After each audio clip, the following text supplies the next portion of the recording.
Nice, nice. I like that. So then let's get a little bit into your work at Black Creek Community Farm.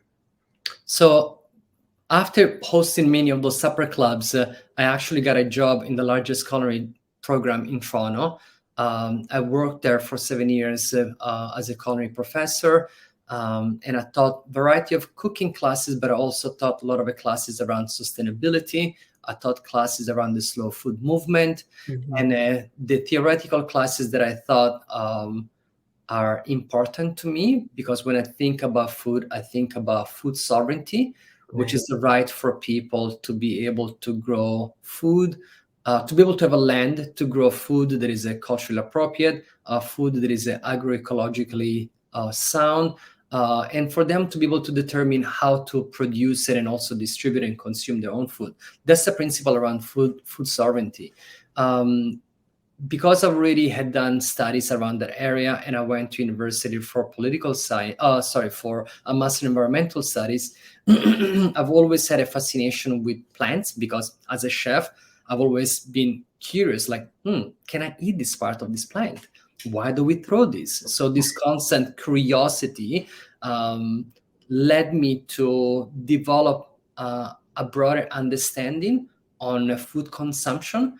And in my role at the Black Creek Community Farm, which is the largest urban farm in Ontario, it's called the value add.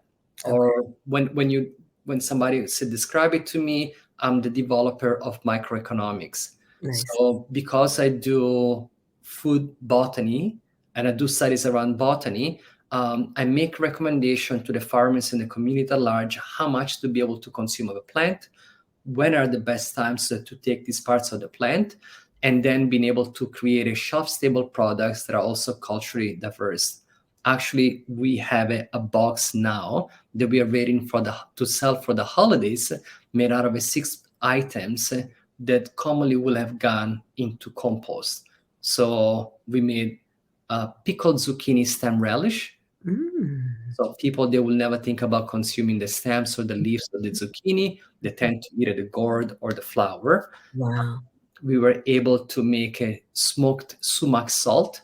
So after that, we harvest all the garlic. We allow the garlic to cure and dry. And in Mhm. the process of drying, all the stem that is being dried, we use and compact to smoke inside of a wood burning oven. Wow. So when you smoke food, instead of using the usual, apple, cherry, whatever other trees that I have, the Mhm. smell of a smoked garlic, it's not only intoxicating and beautiful and delicious, Absolutely, yes. but it goes back around environmental stewardship. And also, because we are an educational farm, informing our community that we can develop delicious flavor by using things that commonly will have gone either into the garbage or into the compost. So why don't we reappropriate it through the principle of sustainability? So we look at it into the benefit to the planet, the Mhm. benefit to the people when it comes about knowledge and eating food that is like delicious and culturally relevant to them, but Okay. also looking into the policy or the profits. In our community, because of the financial disparity, oftentimes we don't know the value. We're not informed about the value of understanding all these aspects of the food. The Yeah. reality, though, it takes a little bit extra work. And as a community, as people, oftentimes, because our life is so busy with so many things, we just want to have it, the easier things, something a little bit faster, because of our life, it's quite complex.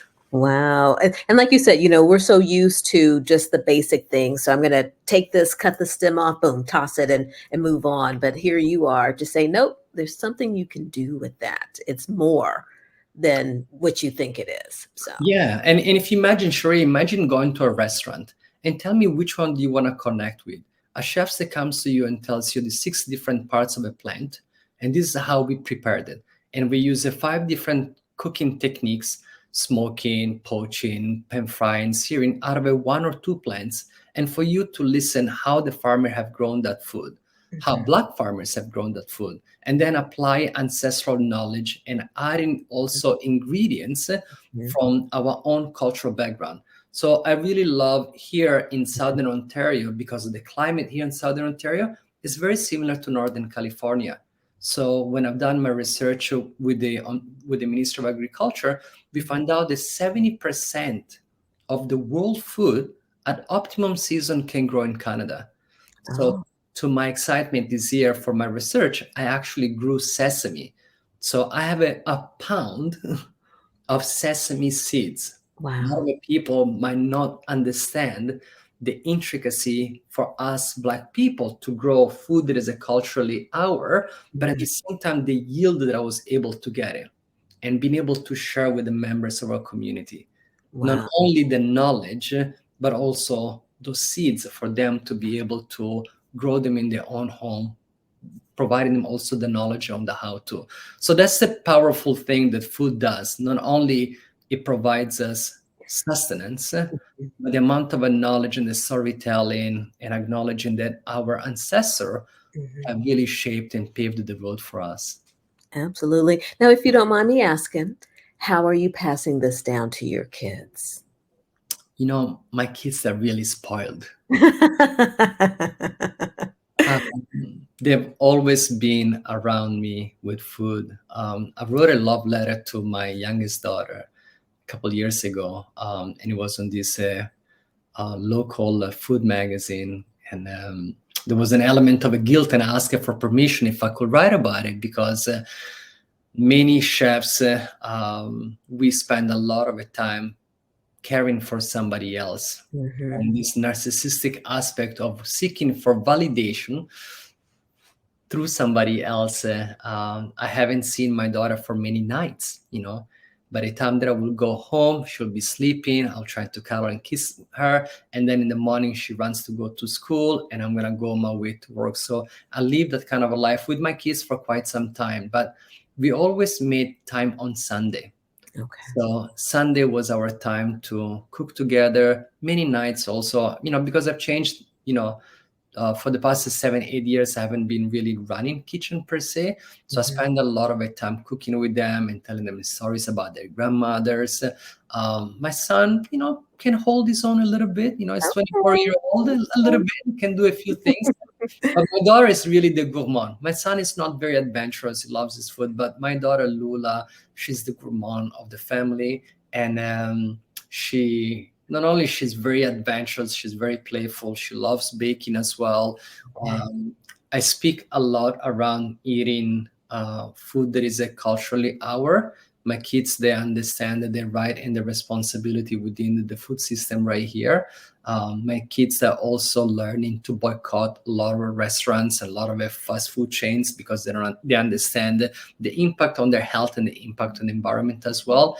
And when I heard my youngest daughter specifically talking to her friends about some of the choices that she's making, I feel an immense sense of pride because it reminds me that I'm cool.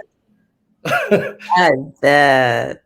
Wow. Well, Chef, what do you have going on? We're about to end 2023. Everyone's looking ahead for 2024. What's on the horizon for you? So the most exciting part. So I have a 1 more year contract at the Black Creek Community Farm as a Oh, value add facilitator. But recently, I've been thinking that I can do more, both in learning and contributing within the Black food system. I'm appointing myself as this new liaison between the Black Food Sovereignty Toronto mhm. working group, which is an organization that has been fighting and advocating for food security here in Toronto in collaboration with Confronting Anti-Black Racism, which is a branch of the City of Toronto. In my role as an advisor, it has been good, but now I want to be more intentional as a contributor. And I feel that my years, knowledge and expertise as a chef and also as a product developer and as a person that done studies around food botany, I would love to be able to connect the agro sector within the hospitality sector and being able to work on a supply chain that supports Black entrepreneurship, Black financial growth, Black education. So I haven't been able to find the title yet. At this moment, I'm using consultant or liaison. But 2024 is looking very exciting for me to develop a deeper connection with our community. You know, I'm slowly I'm not sure if you noticed this, but Oh, that's wisdom. That's knowledge. now that I have this wisdom, as you call in this knowledge, I'm seeking for more like-minded young chefs to be able to pass the baton. I feel that I've been, I feel blessed that I had a lot of people that informed me, but I feel now it's also important for me to cultivate a young generations of Black chefs to become agents of change. There are a few of them that are really seen and they're doing fantastic work. And the work that I'm really interested in is the education around multi-ethnic African cuisine and how it impacts the diaspora. Oftentimes, the conversation, I think you and I have spoken before, the conversation is usually around the African American, African Caribbean connection through the transatlantic enslavement back home to West Africa. But in that notion, there is a nullification almost. There are other 40 countries.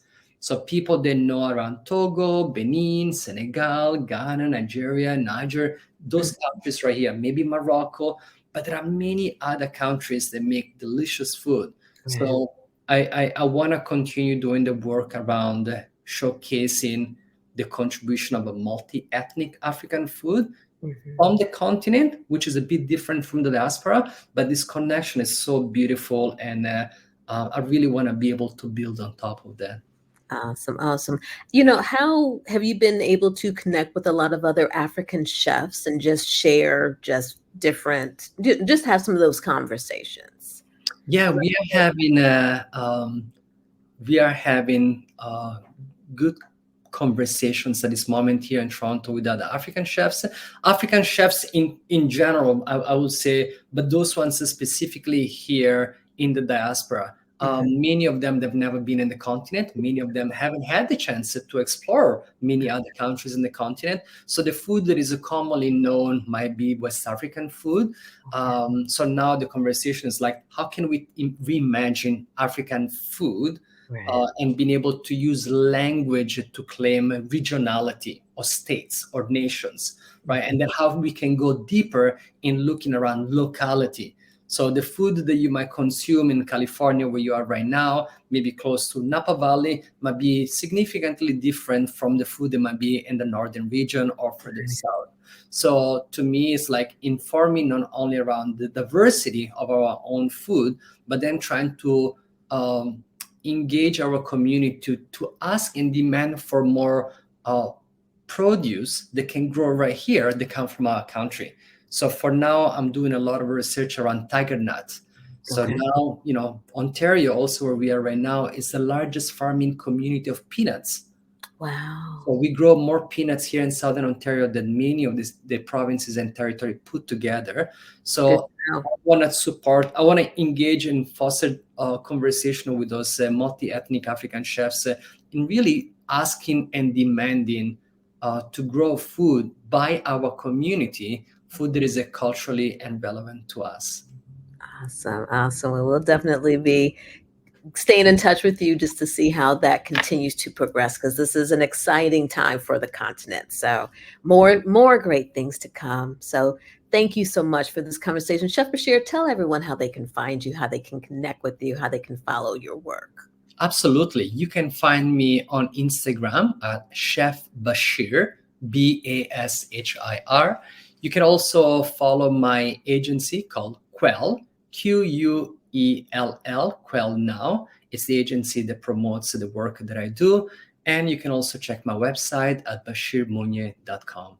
Awesome, awesome. Well, again, thank you so much for taking the time this morning to share your story, because it was very powerful. So thank you. I appreciate it for you to invite me to be part of this space and sharing my own personal lived experience. Awesome, awesome. And again, I'm Cherie Williams. Thank you for listening to this episode of Diaspora Food Stories. Until the next one, be well.